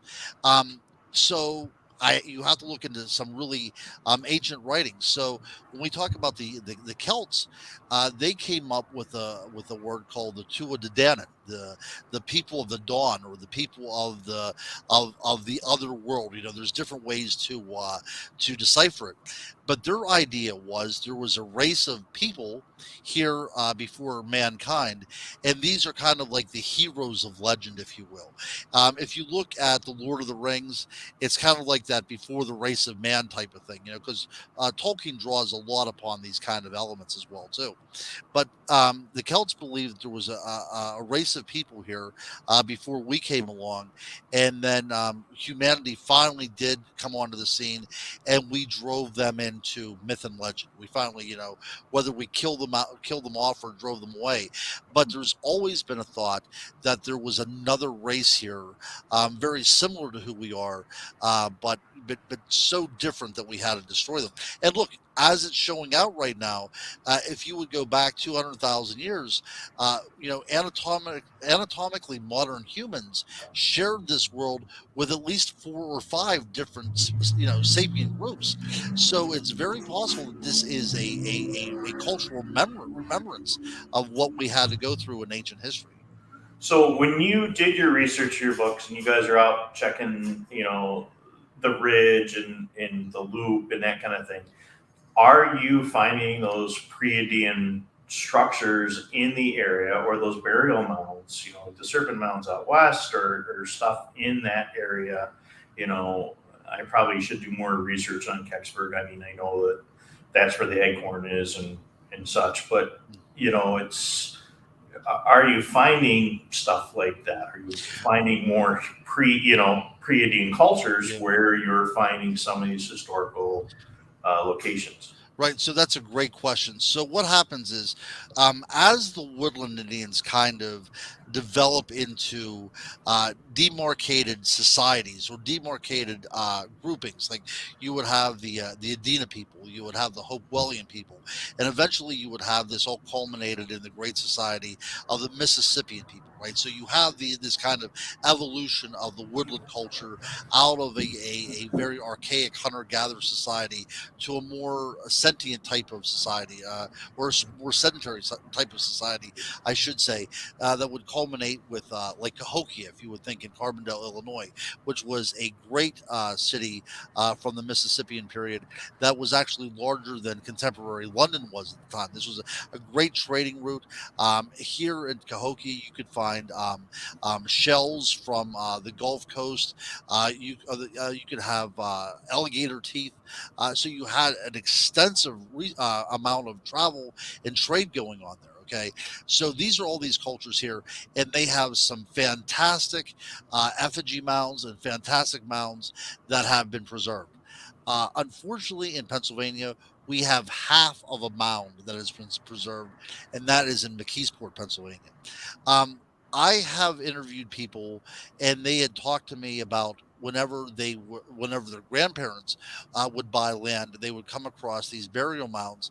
And one lady told me how her grandfather told her the story that they would take the plow and would actually bring up Native American skulls and things like that. We didn't care much about the past, you know.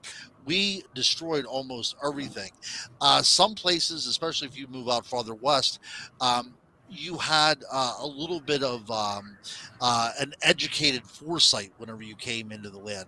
But these original colonies around here, you know, these very old colonies, this was all about conquest, and this was about expansion, and this was about making arable farmland rather than, you know, documenting any kind of ancient civilization. So you would think about the amount of information that has been wasted. But sure, absolutely, Western Pennsylvania would have been a site for these woodland cultures. It would have been a site for these mound building cultures.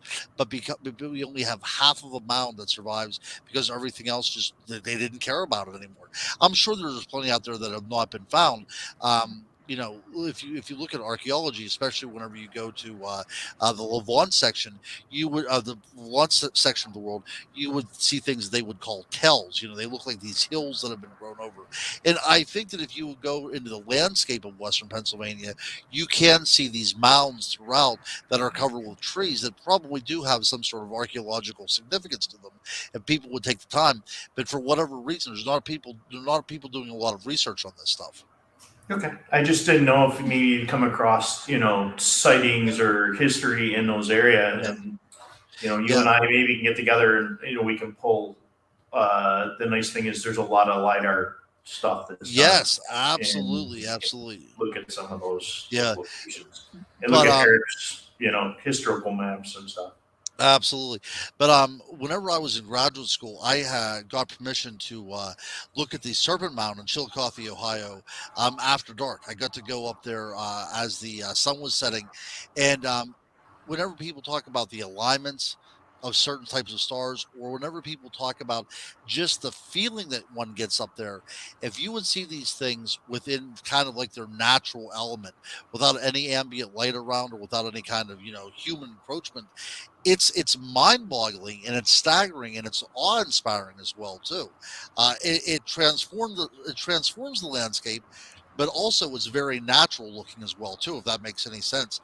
But I think that what we have done is we have, again, we talked about this earlier, we have chosen to take a great bit of knowledge and information and simply cast it aside and destroy it. You know, in our version of a good old fashioned book burning, we have looked at Native American societies, and we have, you know, plowed them over, and all that stuff has been lost now forever.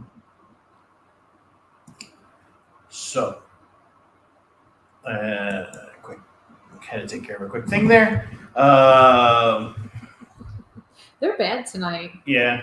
This is the worst it's ever been. Yep. Some troll, We're on 'em. you know, throwing the Hey, sites in it there. kind of fits though. We're talking about everything else. Yeah. Have you ever come across a troll?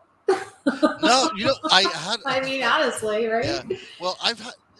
It's odd because whenever you talk about fairies, you think nobody's ever going to say that they have had any kind of experience with them. But I have had a lot of people that come up to me and tell me that they've had experiences. An elderly gentleman came up to me and said that he had a vacation home on the Chestnut Ridge, and on the porch, he came across what he thought was a very large insect of some kind. But he looked closer, and it was a very diminutive human being that was pressed up against the side of the house so it would go undetected, and it had wings and everything. But he said it was just laying up there at the side of the house, almost as if it doesn't want to be seen. And he said it stayed there for hours until another one came by and they flew off together. Now, this one story came to me probably about 3 years ago, and I did not get a chance to include it in my fairy book because I had already written my fairy book by this time. But there was a gentleman who was taking a walk up on the Chestnut Ridge. There are a few hiking trails up there, but not very many. So it's basically, if you want to go up there, you pull over to the side of the road and you just kind of go for a walk. Yeah. And he was doing one of these things. And a lot of people go hunting up there for those morels as well, too, those kind of mushrooms, But he said that he was going for a walk, and he came to this little opening in the woods, and there were two creatures that were kind of like roughhousing. He called them brownies, although brownies tend to mean more of a domicile type of thing, more related to like a home or a particular place. But brownie is kind of used now because of Harry Potter, something that's easily understood. So, but he said these were two brownies that were sitting there wrestling and roughhousing, and he watched it for several moments until one of them noticed him. And then it kind of alerted the other. He said he could not remember if they were wearing clothes or not, but if they were wearing clothes, they were so perfectly camouflaged and with the environment that you couldn't tell if they were wearing clothes. But he said the one noticed him and immediately disappeared into the side of the hill. And he pointed out that there was no hole in the side of the hill, nothing to go into. It just disappeared to the side of the hill. Now, this is when things become creepy. He said the other one, the other brownie, as he called it, went through a series of shapeshifts before it became a very large bird and flew away.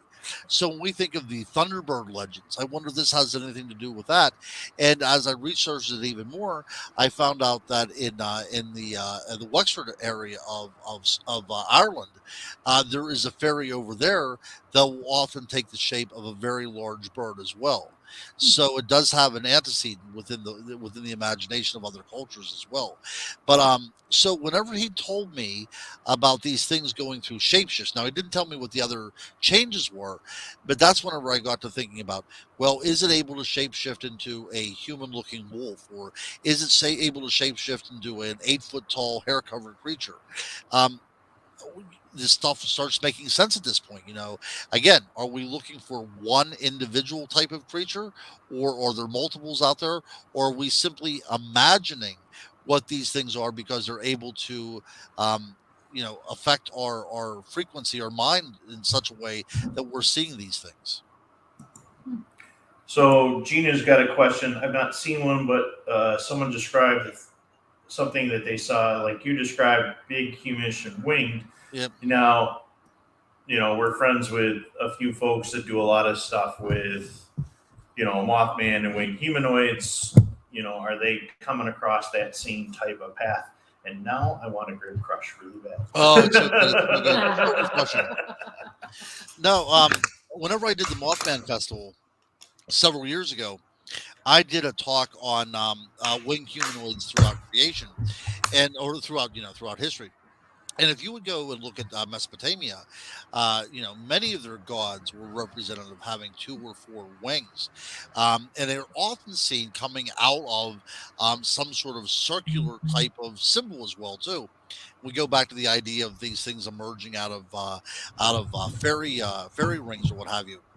But this is part of the imagination in a lot of different cultures. These winged humanoids that kind of come into our world from some other place. Cool. So mermaids. How'd you get hooked on mermaids? Well, okay. And I just put a link in the chat for everybody to find your books. Oh, nice, very nice. Yes, so Amazon link, guys, before I completely forget that housekeeping. So I wrote my book about the unexplained world of the Chestnut Ridge. That was the first book I ever wrote, and it was time consuming. And whenever I completed it, I thought, I don't know if I'm going to write a book again, because that really does take a lot of time. Research takes a lot of time, talking to people, everything. I was glad that it was over. Let's put it that way. And my daughter Willow came up to me and she said, "Are mermaids real?" She was watching this show called H2O. It was an Australian show, and it's about these mermaids. And she watched, I think, the one summer she was out of school, I think that she watched the entire series about 3 times, just back to back to back. And I said to her, I don't know. I never thought about that. And she said, well, you write about that Bigfoot crap. Do you think you could look into it and see? Yeah. So I decided Sounds about right. sounds about right. So I decided to do a little bit of investigation, and I fell in love with the idea of mermaids. I'd never really given them much thought before. But when we talk about archetypes, they have represented everything from the damnation of man, because they're giving in to their lusts, and they're figuratively being drowned in their passions, to the point of by the time the Renaissance comes around, they're seen as being in a perpetual state of baptism. They come full circle. They come from these seductresses now to these grace-filled types of creatures.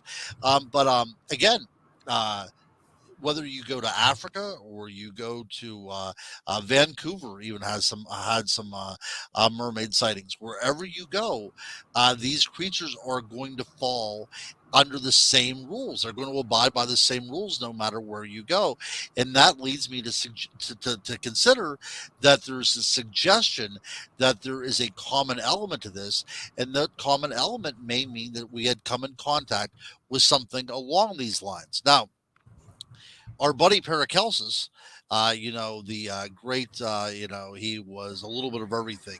He was an alchemist, but he also did a lot of stuff on mineralogy, and some of the stuff that he discovered still sticks with us to this very day. He actually named zinc, the mineral that we take, zinc, but he also named the gnome, and I'll tell you why. He believed that all nature had a controlling intelligence to it.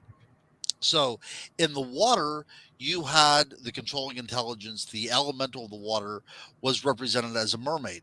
So that was how you represented that. And of course, the woods, you would have the representation of a hair-covered creature. And then, fire was a salamander. So he suggested that all of these elementals would take a form, and that form would represent the intelligent guiding force within that particular element.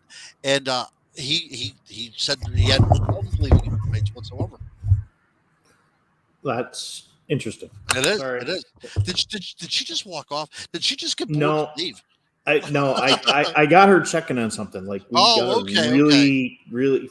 So the place has its own set of spirits, and we both got an overwhelming odor that we can't figure out. So right. There's sometimes Joe will come in here and find stuff on the floor that shouldn't be on the floor, and they've done quite a few investigations. But we had the thump earlier, so some were like, that's not a normal smell for this building, Wow. So I had her go check while you and I were talking there. So when you got done doing the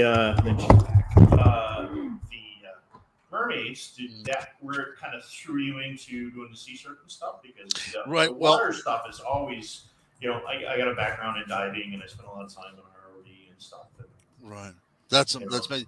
No, I was actually up at the Michigan Paranormal Conference up in Sault Ste. Marie several years ago. And we love that place. We got to go last year. Yes. It's one Oh of my my God. favorite places. Loved it.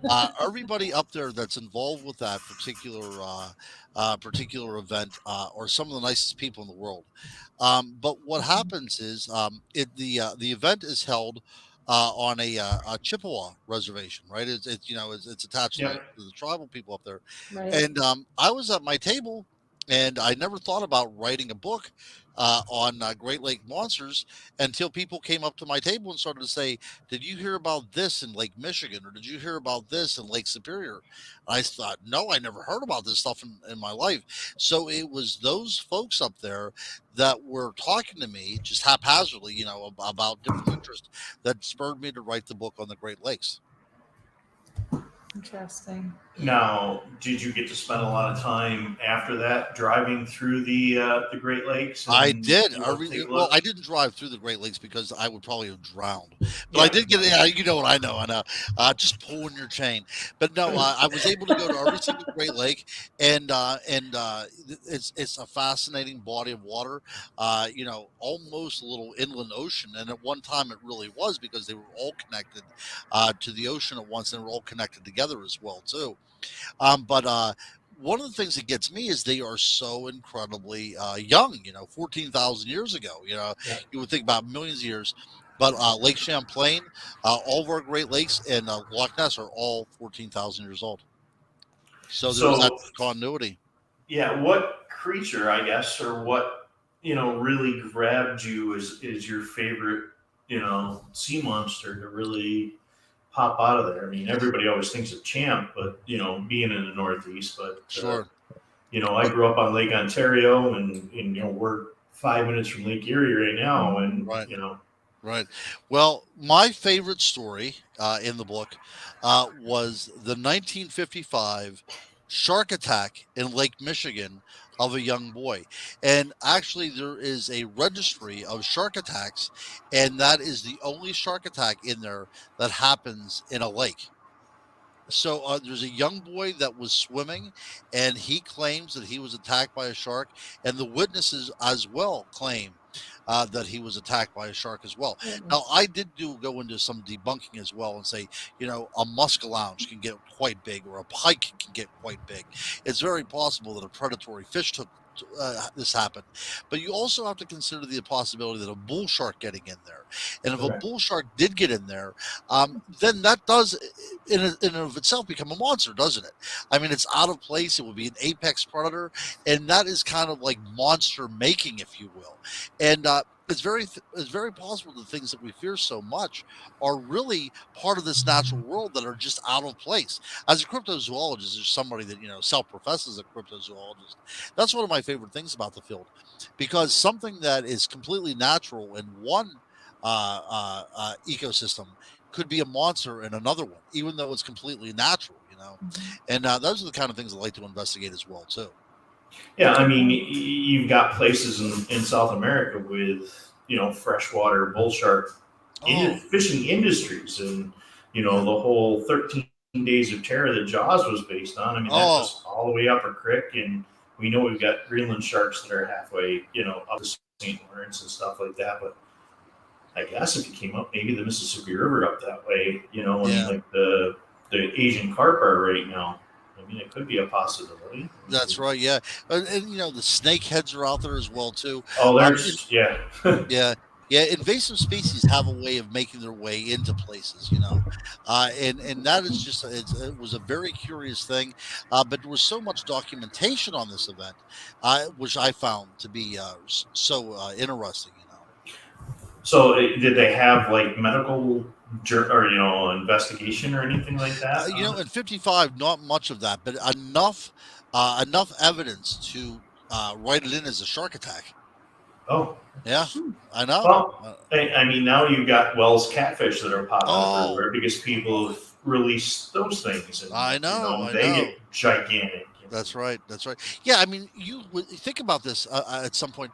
It's very possible that if a toddler was swimming someplace, a catfish that size could easily swallow a child. And again, like the idea, these are not supposed to be part of our ecosystems, but Correct. whenever they're introduced, then they become monsters. They become monsters when they're, but it's monsters from our own creation. Yeah, we just we had a rash of Asian eels that got in one of our reservoirs. Oh. And, all of a sudden, where did these things That's come right. from? And it was somebody was using for bait, and it was like, oh, one for the water gods, and then one for here. Yes, and, yes. And it's the Florida industry of all the hybrids, the peacock bass and everything that were bounced into those things, the razor fish that are in the canals. Right.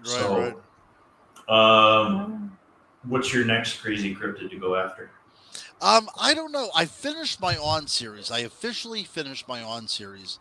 But I think what I want to do now is, again, which is one of the reasons I'm bugging you guys so much, is I want to start working with different groups and see how they approach the paranormal, and then putting that together as kind of an essay on my different experiences with those people and how they view what's going on out there. I love it. Yeah, we're definitely up to coming down. Yeah.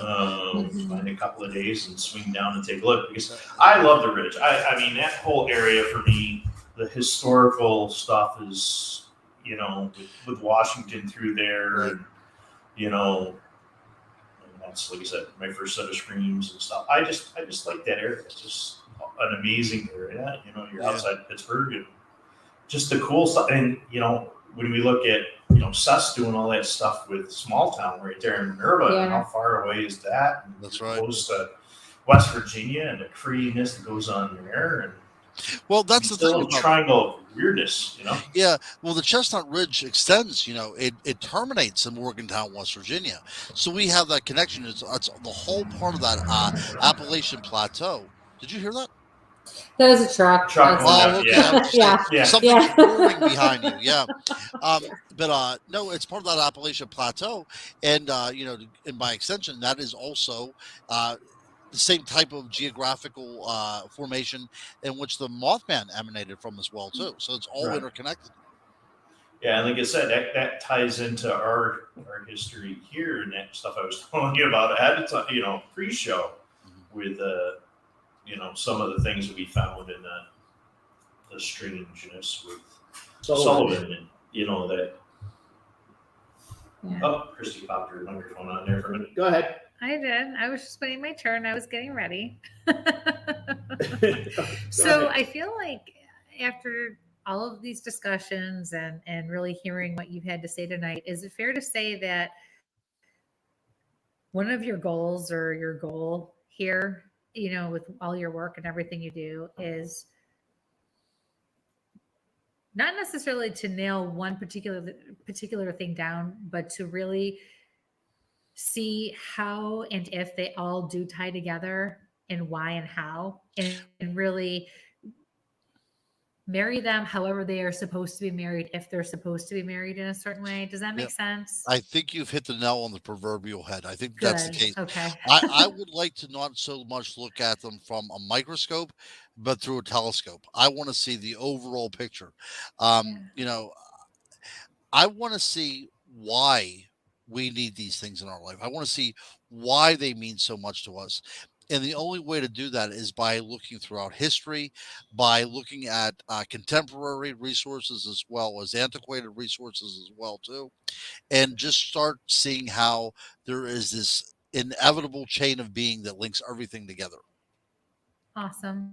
I love it. And just by saying, and I think that one of the big things for me that's important that not enough people do is realize that this is not just about doing things your way. You do things your way. You need to do things your way, but it's important to understand that things happen differently for other people, and that we need to work together with that, not just think it has to be follow certain, process or certain steps or whatever the case is, to realize and understand that it's different for everybody, because we all have our own journey. We have our own journey, and also a lot of this is very subjective. You can have a group of people out in the woods and somebody has an experience while the other group doesn't. Same way with hauntings or anything like that. Sometimes it feels as if experiences are gifted, if that makes any sense as well, too. Absolutely, 100%. Yeah, and You it's don't have to all be gifted to have an experience. Yep, yep. Yeah. And I made the analogy one time that it appears to me that on a lot of these types of experiences, it's almost as if there is a circuit that has to be tripped, not only by you, but by what is being identified as well too. It almost has to be an unwritten agreement that, look, I'm going to manifest myself to you, and you're going to have to accept what is going to happen, that kind of a thing. It's almost like I said, this agreement that is made on a very, very basic level, between two living things. What is your favorite research piece of equipment? Oh, that's a great question.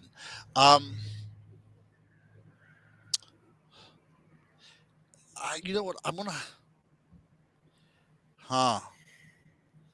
just say Anything from a flashlight to a computer. I'm gonna say my eyes, because I'll tell you, because what we talked about earlier, a lot of people take pictures and they say it never came out, or I didn't catch anything on camera, but they've had an experience that has affected them. This has happened to me at many times at conferences. People will come up to me and they're in tears. Something has affected them systemically, mind, body, and spirit, and they don't need to validate that with me. They have to probably validate this with other people if they're going to be believed on a scientific level. But if you have that experience, that is your experience. That's something very private with you. If you prefer to make it public, that's fine. But I'm going to say my eyes and probably my basic intuition is my favorite tools. Awesome. Good for you. So after all this, do you want to end the show with another message? Yes, I do. Your family's very active. So the last few minutes, I got very cold, like spirits around me, hardcore. And then I started feeling sick to my stomach. And then I started to pick up on an uncle of yours. Can you make a connection with an uncle of yours who may have been sick or had those kinds of issues with stomach? Oh, yes. Okay. Several, as a matter of fact. Okay. Well, this one would be a ladies' man, because at one point he was behind me and wrapped his arms around my shoulders. Okay. And like put his head on my shoulder. Do you know which one this is? I do, absolutely. Oh, fantastic. Yeah. Yes. I heard the name Ben. What does that mean to you? I did have a dear friend that passed away last year named Ben, but he was not a ladies' man, nor was he related to me. But I think that both of them are here. Okay. Because I heard Ben after I received everything from your uncle. Wow. So Ben is also telling me he is here. I love you, man. I love you, man. I love you, man. That's what I'm hearing. Yes. Love you, man. And I do understand that. I do understand that very much. Okay. Excellent. So, by the look on Mike's face. Uh-oh. On that note, I know, I feel like everything's like hopping around me. Everything's like definitely hopping around me. So he's pulled out the big guns. So sorry, I'm Nancy too. So Ron, thank you so very much. This was the 2 hours flew. It was so informative. You're so easy to talk to. This is great. Well, I appreciate it. And let's try to get together sometime in the summertime. We need even if it's just a one-day type of thing. I would love to get out there, see what your techniques are, and see, maybe all of us in the same type of mindset. We'll see what kind of frequencies we can stir. Do you want to know what kind of technique Mike practices? Yeah. Bring Christy out in the woods and then take off and leave her. That's the kind of technique Mike uses. Actually, it's great. For it's great. Christmas, I got the best bait. I got a Kentucky Fried Chicken log. That's so funny. It's a KFC. Smells like KFC. Oh my god. Yeah. I gotta decide if I'm gonna cut it up in pieces or I'm gonna burn the whole log.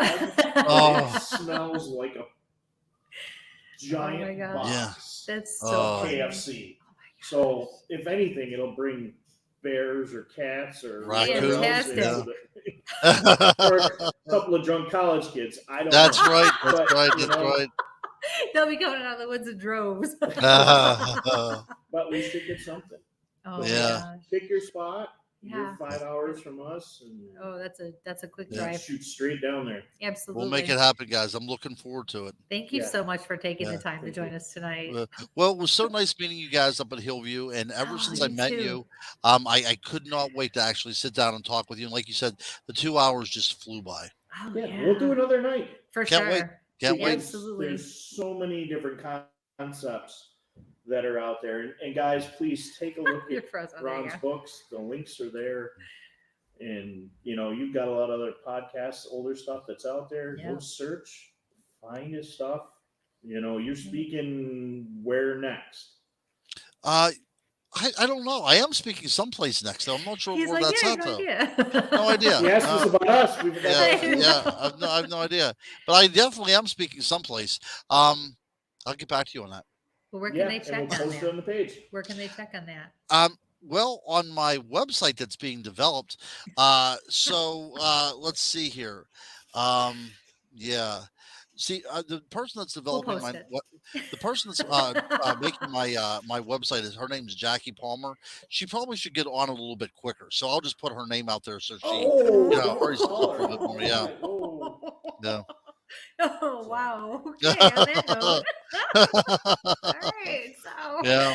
this has been wild and crazy, man. There have been a lot of surprises tonight, haven't Yes, there? there has. Can't bat an eyelash with this show. No, you cannot. You cannot. Oh, that's great. Well, Ron, thank you so much. Thank you, brother. guys. I'm looking forward to seeing you again. I cannot wait. You too. Yes, sir. Have a All right. happy and safe new year. You too, guys. Thank you very much. Bless you. Take Bye. care. You too. Wow, Bye. that was a really cool show. Yes. I know I had to work tonight. You got to just kind of sit there and click some buttons. I'm just kidding. Yeah. So, again, if you're in Buffalo, in Depew tomorrow night, let me get this up here. Click on the right banner. Well, Christy will be here tomorrow doing a live reading again. We're at Paranormal Oddities, and to part of the venue here at Paranormal Oddities. Yes. So reach out to Joe at Paranormal Oddities. Or just support show up his tomorrow night show. if it works. Come on, Yes. pay at the door. So, we really thank Joe for letting us be here Yes. tonight. And, Yes. you know, Love you, Joe. it's a wonderful, wonderful location. Check out his show. You know, and it's a great location. If you're looking for your paranormal stuff and you're in Western New York, please come over to Paranormal Oddities. He's got it all. Our And that's first show here, and hopefully there'll be more after this. You know? So I'm sure there we've got will. some interesting activity. What, have you been on the show? Yeah, we really tonight? do because So, I looked over that way and he wasn't even looking at me. And then, boom, Mike just looked right over there. Yeah. This place is Some kind of hopping the odors later it popped gets. in, so- but The thank- show's going to be interesting tomorrow night. Yeah. So thank you, Ron, for Yes. being with us. Next week we've got Heather Taddy on. We were really looking for that. Yeah. We Yeah. met her in Michigan at the Michigan Paracon. Very Fun. cool person to hang out with. So, and again, Yes, sir. check out Ron's stuff. The links in there, and Yeah. more will be in the bio. So, As always, thank you for joining us and spending this time with us tonight. The new year's coming. Let's put our intentions out there to make it a positive and happy and healthy, better new year finally. Stay safe, be healthy, take care of each other, and until next time, stay Sample on. safe and sample on.